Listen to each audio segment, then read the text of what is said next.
Kalau Bung Rocky jadi presiden, apa yang Bung Rocky lakukan terhadap pengkritik Bung Rocky? Ya di situ sumber dari akal dungunya tuh. Itulah dungunya mereka ya Bung Rocky.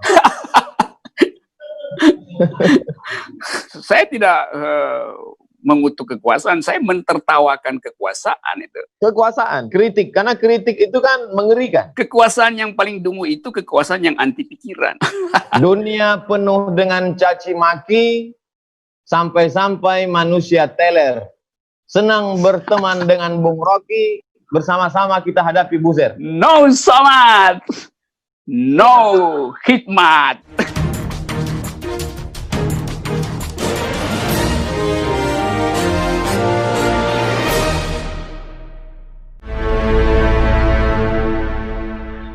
Bung Rocky tidak ada rasa takut. Tidak pernah ada rasa takut. Terhadap kekuasaan, kritik, karena kritik itu kan mengerikan. Iya, tapi saya kan bukan orang politik, tidak punya kemampuan untuk mengakumulasi massa. Jadi apa yang ditakutkan? Karena saya anggap saya tidak mengutuk kekuasaan, saya mentertawakan kekuasaan itu. Orang bilang saya mengkritik, enggak, saya tertawa karena kelucuan-kelucuan kebijakan. Kalau saya kritik dengan serius, dan orang ketawa nggak ada larangan ya ketawa ya. Ketawa itu kan justru outlet dari kebuntuan pikiran. Jadi saya membantu justru politisi supaya ikut ketawa aja. Kalau saya punya kepentingan dengan kritik saya pasti bikin partai baru. Misalnya partai apa? Partai Air Raksa Nasional misalnya. Enggak, partai Air Raksa Pancasilais.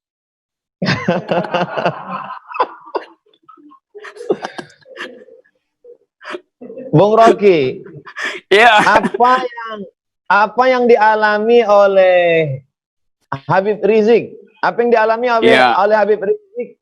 Satu sisi merupakan pukulan terhadap ulama yang berani menyuarakan sesuatu. Apakah yang dialaminya itu bisa membungkam semua orang tuh berkata? Buktinya begitu Habib Rizik dihalangi, mulut Habib Rizik langsung berkembang biak melalui mulut mak-mak, mulut intelektual, mulut mahasiswa, mulut BEM, segala macam kan.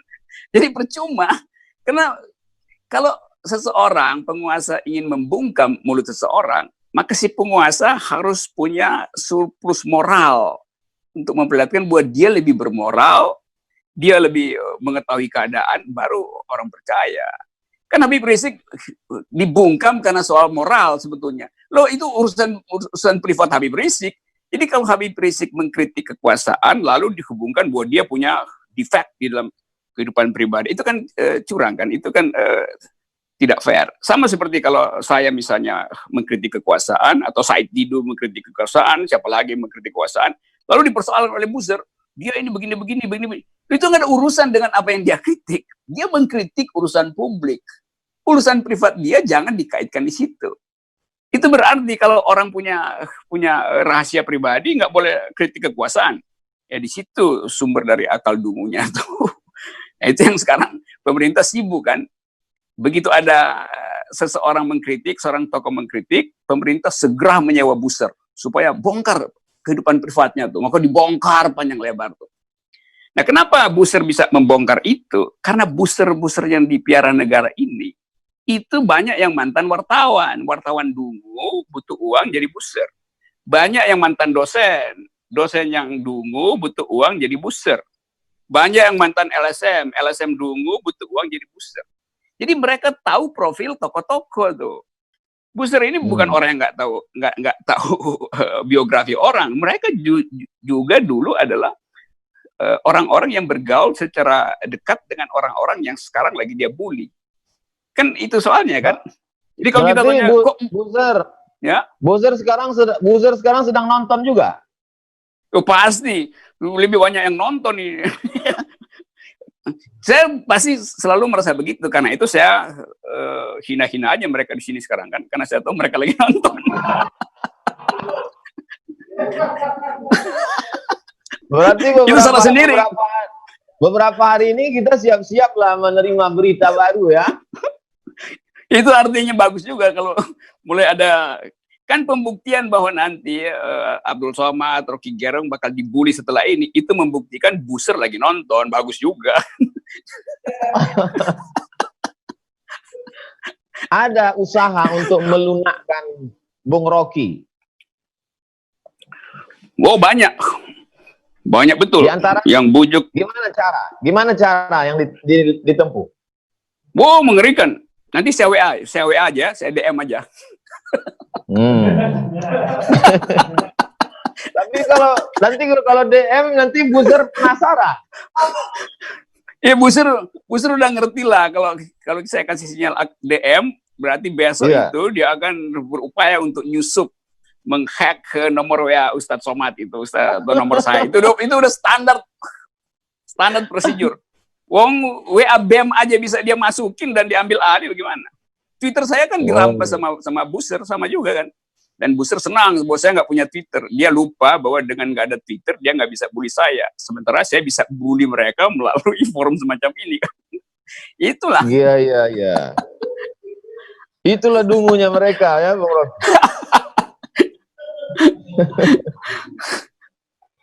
Apa itu istilahnya? Mungkin apa sebetulnya dosa besar? Apa sebetulnya dosa besar Habib Rizik sehingga dihabisi Buser?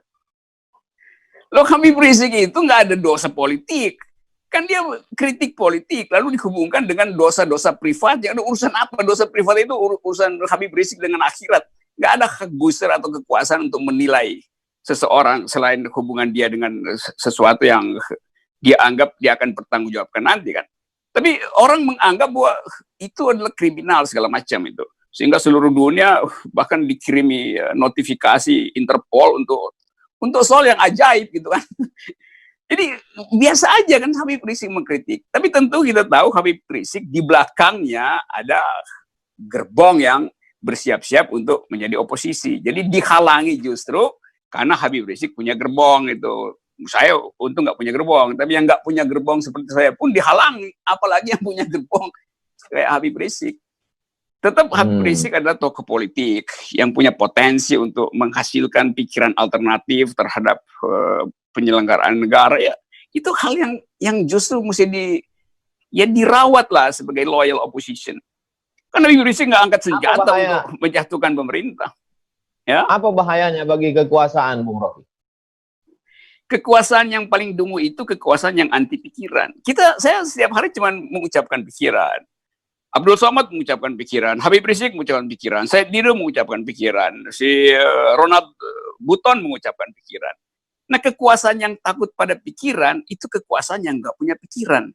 Padahal demokrasi itu adalah pemerintahan akal melalui pemerintahan rakyat. Demokrasi itu mengandalkan argumen. Nah, pemerintah itu sensitif terhadap argumen justru.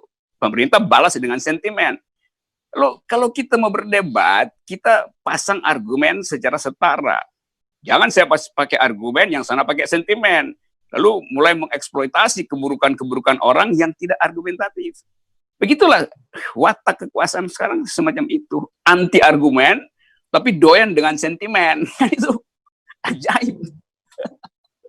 Kalau Bung Rocky jadi presiden, apa yang Bung Rocky lakukan terhadap pengkritik Bung Rocky? Hari pertama saya beliin empek-empek mereka supaya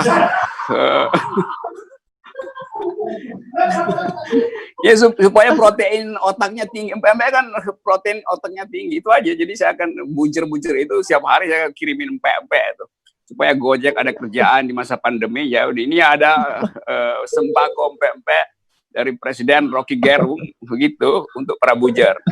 Lalu dikasih gambar presiden. Tapi saya nggak pakai logo istana. Saya pakai logo emak-emak. Itu.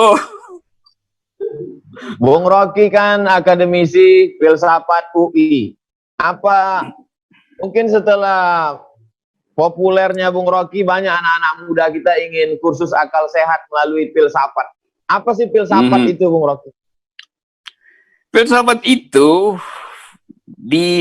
dimaksudkan dari awal untuk beroposisi dengan kekuasaan. Filsafat dilahirkan justru untuk menghalangi kekuasaan jadi absolut. Sejarah filsafat Barat begitu, sejarah filsafat India juga begitu. Dalam versi Mahabharata, sejarah filsafat Islam juga begitu. Jadi kita mau agar supaya ada elemen kritis di dalam kehidupan akademis kita. Tetapi kalau kita lihat sekarang, kita lihat universitas besar, UGM, mahasiswanya dikontrol oleh rektor. Rektornya ketakutan mahasiswa bikin aktivitas berpikir yang ada basis filosofinya. Lalu diancam. UI juga begitu, banyak seminar yang dibatalkan hanya karena semacam sinyal samar-samar dari rektor. Kenapa itu terjadi? Karena rektor sekarang adalah bawahan presiden. Jadi rektor-rektor ini selalu kan punya semacam maksud yang terselubung, yaitu mendekatkan pada kekuasaan. Kalau dari Safol bisa jadi menteri pendidikan, maka dia larang orang berpikir. Dianggap bahwa kadang-kala dianggap Anda mahasiswa itu tidak boleh bikin seminar, harus dibimbing oleh profesor.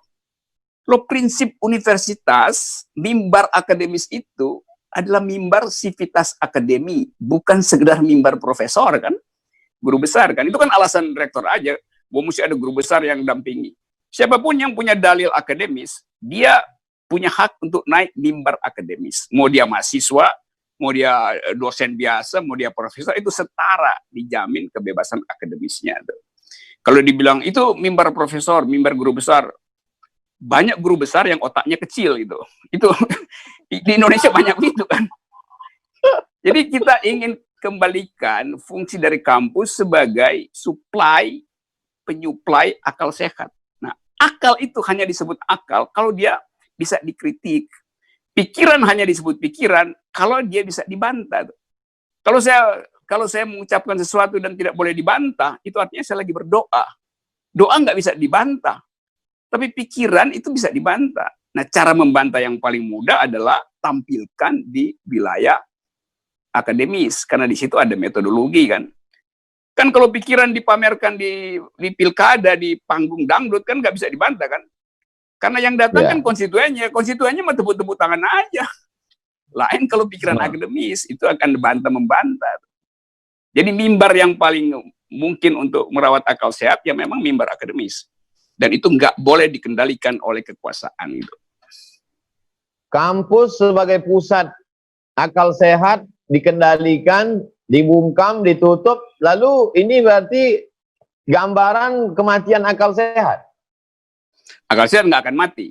Dia dimatikan di kampus, dia akan cari gorong-gorong baru yang namanya webinar semacam ini, yang namanya YouTube. Saya perhatikan begitu kampus ditutup, dosen-dosen pada bikin YouTube baru tuh, dan semuanya adalah menghajar kekuasaan. Jadi percuma ini gelombang akal pikiran ini, gelombang akal sehat, dia nggak bisa dihentikan lagi karena kekuasaan tidak punya alat penghalang. Penghalang dari akal pikiran adalah pikiran. Kalau kekuasaan tidak punya pikiran, maka akal pikiran kampus dan kritisi itu akan melampaui dan membanjiri kekuasaan. Cuman itu. Jadi kalau kekuasaan ingin menghalangi pikiran, nah mulailah dia berpikir juga tuh. Jangan cuma jadi pesuruh, jangan jadi petugas partai, jangan jadi boneka dari konstelasi kekuasaan dunia. Itu artinya orang baca, kalau pemimpin nggak punya pikiran, itu bukan sekedar membahayakan istana, membahayakan bangsa ini. Karena konstitusi menyuruh supaya kita tumbuh dalam pikiran, cerdaskan kehidupan bangsa, itu perintah konstitusi yang nggak main-main. Nah, karena itu kalau presiden misalnya tidak mencerdaskan kehidupan bangsa, dan kita bisa ukur itu secara kuantitatif, itu bisa dinyatakan dia tidak menjalankan konstitusi. Maka ya bisa di-impeach karena tidak mencerdaskan kehidupan bangsa. Kan akan jadi tertawaan sejarah, ada presiden yang di-impeach karena tidak mencerdaskan kehidupan bangsa. Lalu orang mulai berpikir, kenapa dia tidak mencerdaskan kehidupan bangsa? Ya. Tapi kampus tidak boleh bicara tentang impeach. Ya justru itu anehnya tuh.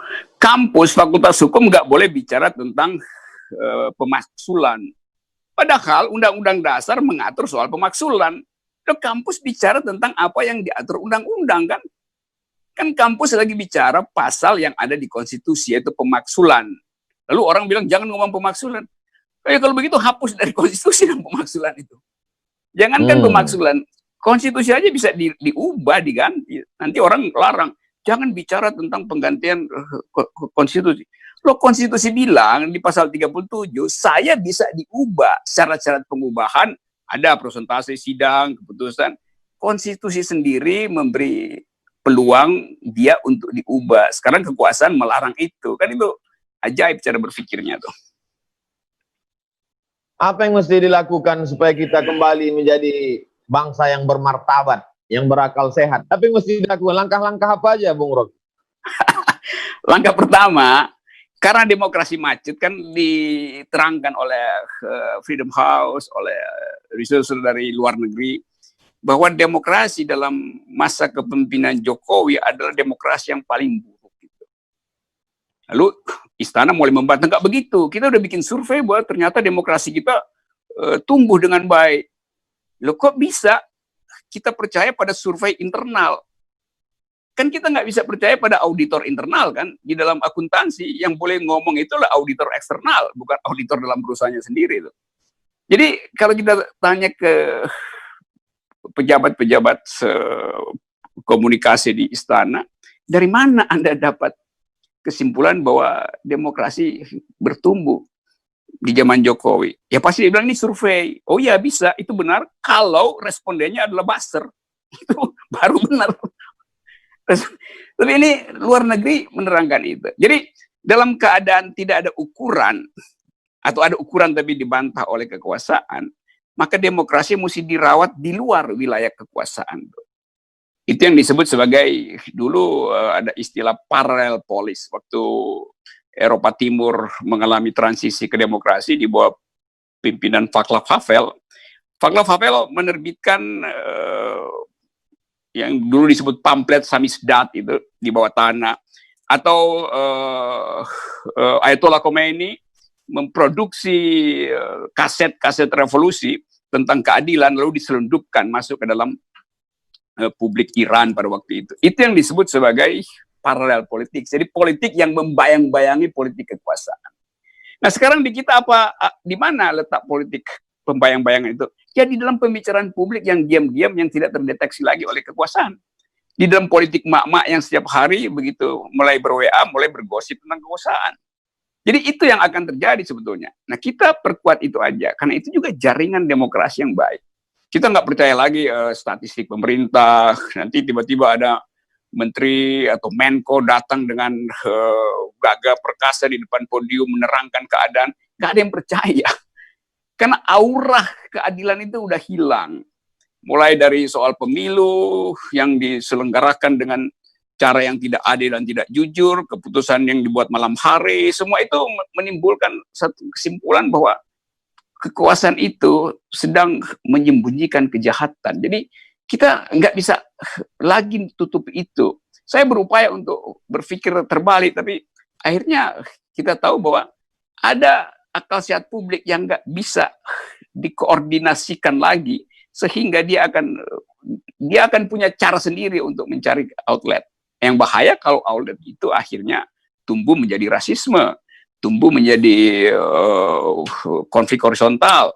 Nah itu bahayanya tuh. Kita sebagai orang yang berupaya untuk merawat opini publik, Pak Abdul Somad, saya, mereka yang sekarang lagi persekusi, selalu berupaya menjaga jangan sampai keresahan publik ini, social unrest ini tumpah menjadi pertengkaran primordial. Itu bahayanya tuh.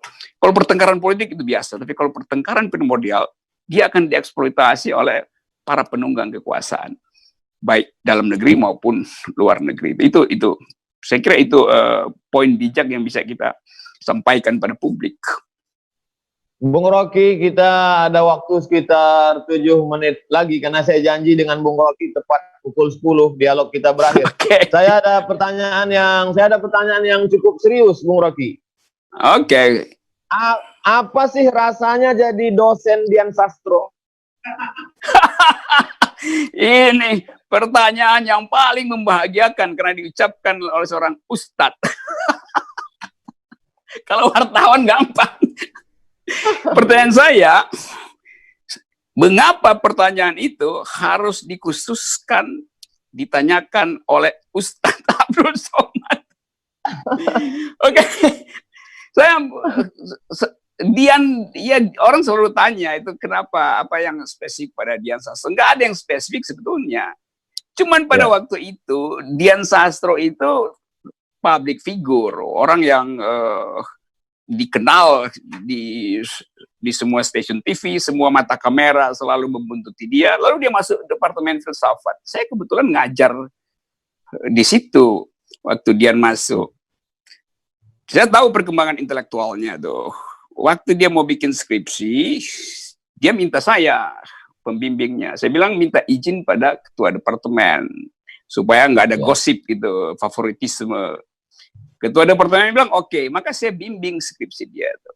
Selama pembimbingan ya karena dia public figure, ya udah pasti macam-macam perspektif ada. Kemudian masuk hari ujian itu. Ini saya mau terangkan supaya orang juga bisa belajar dari event semacam ini. Waktu masuk ujian, biasanya di UI, pembimbing itu memberi nilai. Nah, pembimbing biasanya memberi nilai yang bagus supaya bimbingannya lulus kan. Yang kedua, ujian itu tertutup. Hanya beberapa dosen yang ada di situ yang boleh ikut. Nah, saya merasa, oke, ini banyak isu, maka saya bilang, oke, saya mau lawan ketentuan di UI. Saya bilang, ujian akan terbuka, semua orang boleh nonton pembelaan skripsinya Dian Sastro. Bahkan pers boleh datang, mahasiswa boleh datang, semua dosen. Itu pertama kali saya terobos aturan itu. Karena saya mau bilang, harus fair. Kalau Dian nggak bisa jawab, dia akan diolok-olok oleh satu kampus UI itu. Lain kalau tertutup kan bisa saling membahagiakan. Saya bilang buka aja. Benar, jadi itu dibuka. Lalu saya bilang ke Dian dan pada pimpinan Departemen Filsafat, saya bilang, saya pembimbingnya, tapi saya nggak akan kasih nilai. Jadi silahkan kalian kasih nilai. Kalau dia memang bodoh, kasih dia nilai D. Kalau dia pintar, kasih dia A. Tuh. Akhirnya, itu disepakati. Itu pertama kali pembimbing tidak kasih nilai. Supaya fair gitu. Kalau kasih nilai, siapa sih akan lulus? Itu saya nggak kasih nilai. Saya bilang pada Dian, Anda harus fight sendiri dengan argumen. Hasilnya apa? Sidang terbuka, saya tidak kasih nilai, Dian Sastro dapat A. Jadi saya bilang, kalau orangnya pintar, lihat aja kepintarannya, jangan ditambah-tambah dengan variabel keartisan, favoritisme, cantik, segala macam, itu nggak ada urusan. Jadi otak hanya bernilai otak, itu poinnya tuh. Dalam politik juga harusnya begitu tuh. Gitu. Jawabannya luar biasa. Bung Rocky, ada masanya berbunga, ada masanya harum semerbak, tapi kemudian ada masanya layu dan kemudian mati. Bagaimana orang filsafat melihat kematian? Kematian itu, orang filsafat nggak bisa melihat kematian. Karena orang filsafat menganggap ya kematian itu adalah sama misterinya dengan kehidupan. Ada filsafat Epicurus bikin poin bahwa waktu kita hidup kita tidak mati, waktu kita mati kita tidak hidup. Jadi itu dua kualitas yang tidak perlu diperbandingkan sebetulnya. Agama punya point of view yang lain bahwa kematian itu adalah penundaan dari harapan sebetulnya. Harapan itu hanya bisa kita peroleh dengan melewati fase kematian itu. Jadi ada politics of hope di dalam kematian itu. Kehidupan itu ada politics of memory. Memori kita coba hentikan supaya kita punya hope. Tapi sebetulnya kalau di dalam ilmu pengetahuan yang lebih positivistik, ya menanyakan kematian itu tidak layak ditanyakan pada orang hidup gitu. Sebetulnya kan, jalan pikirannya kan. Jadi sama misalnya kalau orang bertanya, Pak Rocky, kita mau seminar, kami panitia butuh biodata Pak Rocky. Saya bilang biodata. Biodata itu kan baru lengkap ketika orang meninggal. Kalau orangnya masih hidup, biodatanya masih bertumbuh. Jadi ngapain minta biodata ke saya yang masih bernapas? Begitu saya tulis, 1 menit saya email, biodata saya berubah. Karena saya diundang ngomong dengan Ustadz Somad. Kan saya nggak bisa tuliskan pada waktu sekarang kan, bahwa biodata saya bicara dengan seorang Ustadz rohaniawan, Yunto, public critics, yang berakal sehat. Saya nggak bisa tambahin di situ karena masih berlangsung. Kalau saya meninggal, orang akan catat bahwa saya pernah bicara soal beginian dengan Ustadz dengan UAS, Ustadz Akal Sehat. Nah, satu poin tentang kematian supaya mahasiswa sosiologi bisa pelajari. Dulu ada seorang sosiolog udah meninggal, lupa namanya, Roslow. Oke. Wartawan tanya pada dia, Pak Profesor, bila Anda meninggal, Anda ingin dikuburkan dengan cara apa dan di mana? Kata si profesor, tanyakan pada jenazah saya. Karena Anda tanya kalau saya udah meninggal, nah saya masih hidup, saya nggak bisa jawab. Jadi kalau saya udah meninggal, tanya pada jenazah saya. Jadi pertanyaan tentang kehidupan nanti itu adalah pertanyaan untuk si mati. Selama orang hidup, dia hanya bisa berupaya untuk menggambarkan kenikmatan hidup nanti, kebahagiaan. Dan dalam keadaan itu, teologi dan filosofi bersahabat baik. Karena teologi berupaya untuk menggambarkan kehidupan yang pasca nanti itu. Di dalam format yang indah, segala macam. Nah, filsafat berupaya merasionalisir jalan pikiran itu. Atau mengkritik secara rasional jalan pikiran itu. Nah, di situ tema kematian menjadi tema bersama antara teologi dan filosofi.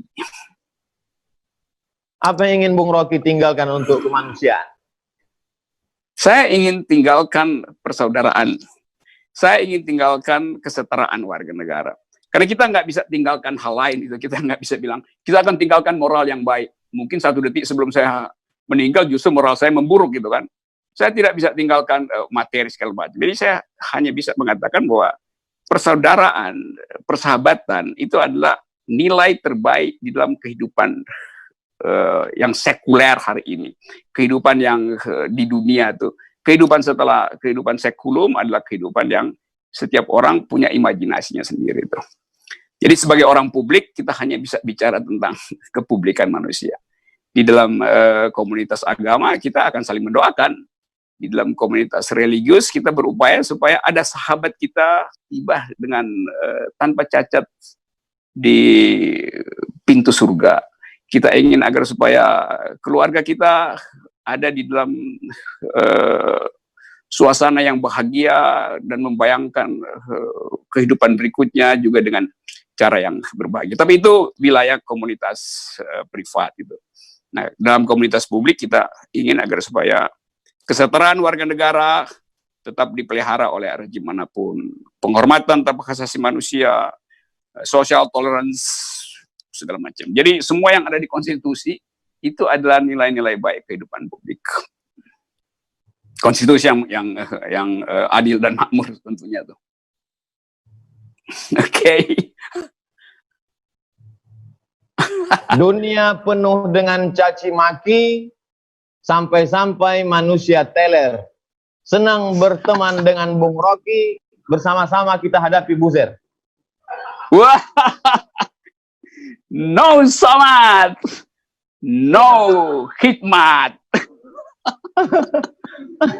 Oke, UAS, Ustadz Akal Sehat. Lebih kurang 1 jam bersama Bung Rocky. Janji kita jam 10. Saya amat sangat ucapkan banyak terima kasih pada Bung Rocky.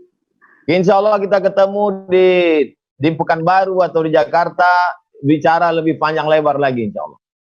Oke, kita bicara dengan cara yang disengaja, bukan yang tidak disengaja gitu ya.